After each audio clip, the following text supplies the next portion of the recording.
आज मैं आप लोगों को एक बहुत ही इंटरेस्टिंग स्टोरी सुनाता हूँ। एक शहर था, छोटा सा शहर था। उस शहर में एक गुरुजी थे, बहुत ही फेमस थे, अपने शिष्यों के साथ आश्रम में रहते थे।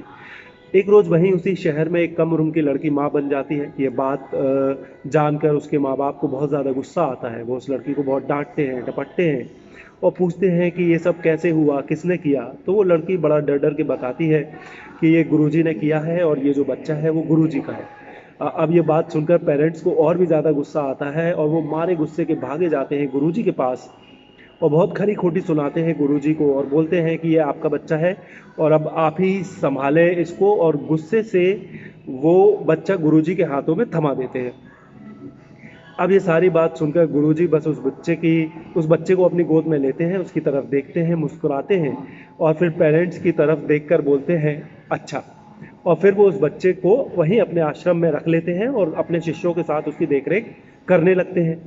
अब कुछ टाइम बीतता है, 1 साल, 2 साल, 3 साल। फिर अचानक वो लड़की अपने माँ बाप के पास आकर बोलती है कि मैंने उस रोज़ डर के मारे आपसे झूठ बोल दिया था और वो गुरुजी का बच्चा नहीं है। और ये जो अपने पड़ोस में लड़का है, ये उसका बच्चा है और कम उम्र की वजह से हम समझ नहीं पाए और डर के मारे गुरुजी का नाम लगा दिया। लेकिन अब वो लड़का उस बच्चे को और मुझे अपनाने को तैयार है। ये बात सुनकर पेरेंट्स के तो जैसे होश ही उड़ जाते हैं। वो मारे गिल्टी के भागे जाते हैं गुरुजी के पास और उनसे माफ़ी मांगते हैं और सारी बात उनको बताते हैं और फिर बोलते हैं कि वो हमारा बच्चा है और आप उसे हमें वापस कर दीजिए।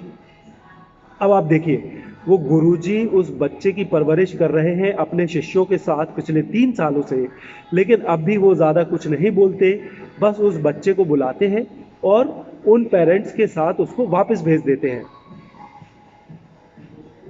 अब स्टोइसिज्म का मेरे ख्याल से इससे अच्छा एग्जाम्पल नहीं मिलेगा। स्टोइसिज्म का मतलब होता है साधुवाद। इससे ज़्यादा अच्छी तरह से साधुवाद किसी और तरीके से नहीं समझाया जा सकता। जब गुरुजी के ऊपर इल्ज़ाम लगता है तब भी वो ओवर रिएक्ट नहीं करते, अ, बस शांति से उस बच्चे को अपना लेते हैं।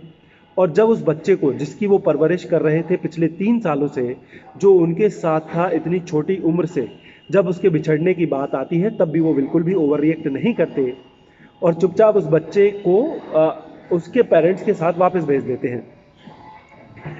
स्टोइसिज्म का डिक्शनरी मीनिंग होता है the endurance of pain and hardship without the display of feelings and without complaint. या इसको और आसान शब्दों में समझाऊं तो इंग्लिश का एक वर्ड है indifference, which means having no particular interest. ना तेरे आने की खुशी, ना तेरे जाने का गम।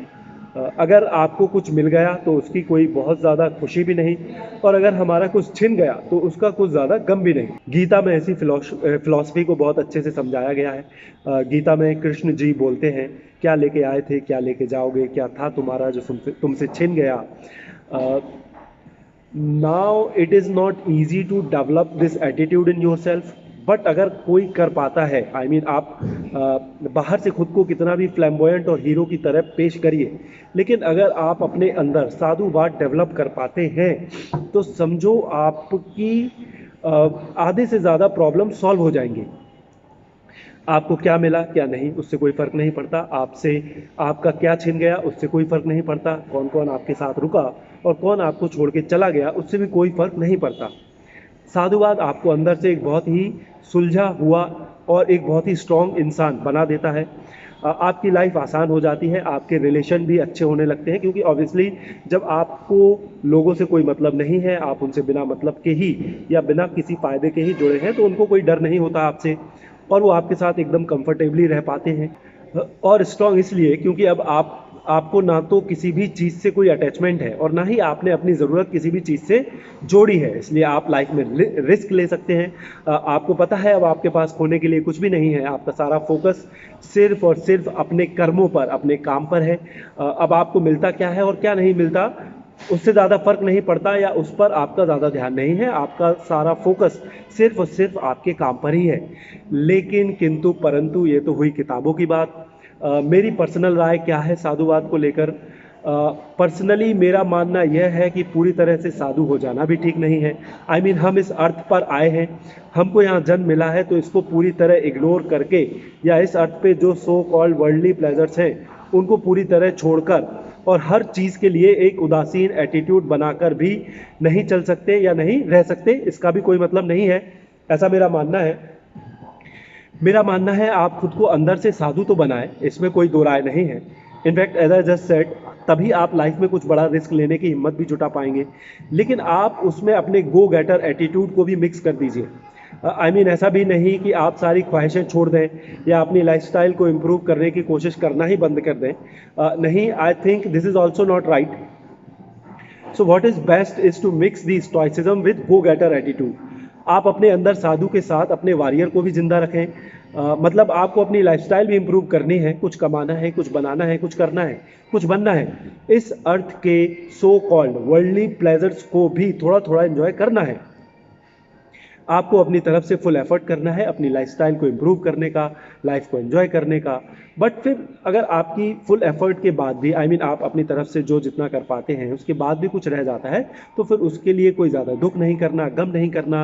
आपको अपने खुद के एफर्ट से जो जितना मिल पाएगा या आप जो जितना एंजॉय कर पाएंगे या जो जितना कर या बना पाएंगे उसको एंजॉय करेंगे, और जो रह जाएगा उसका गम नहीं करेंगे।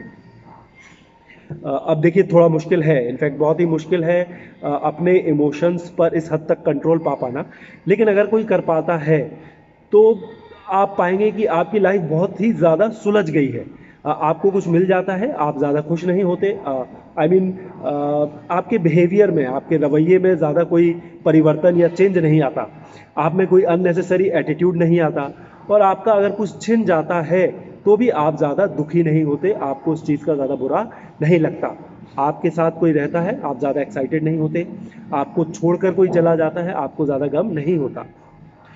और एक और बात जो बहुत ज़रूरी है समझना, वो यह है कि जो भी जितना करना है, कमाना है, बनाना है, वो सब अपनी एफर्ट से ही, अपने टैलेंट से, किसी और से उम्मीद लगा के नहीं या किसी और पर डिपेंड होकर नहीं। जो करना है खुद से करना है।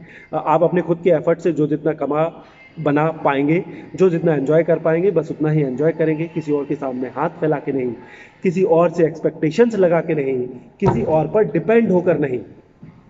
And if you will be able to do this, you will find that you have automatically become a man of integrity.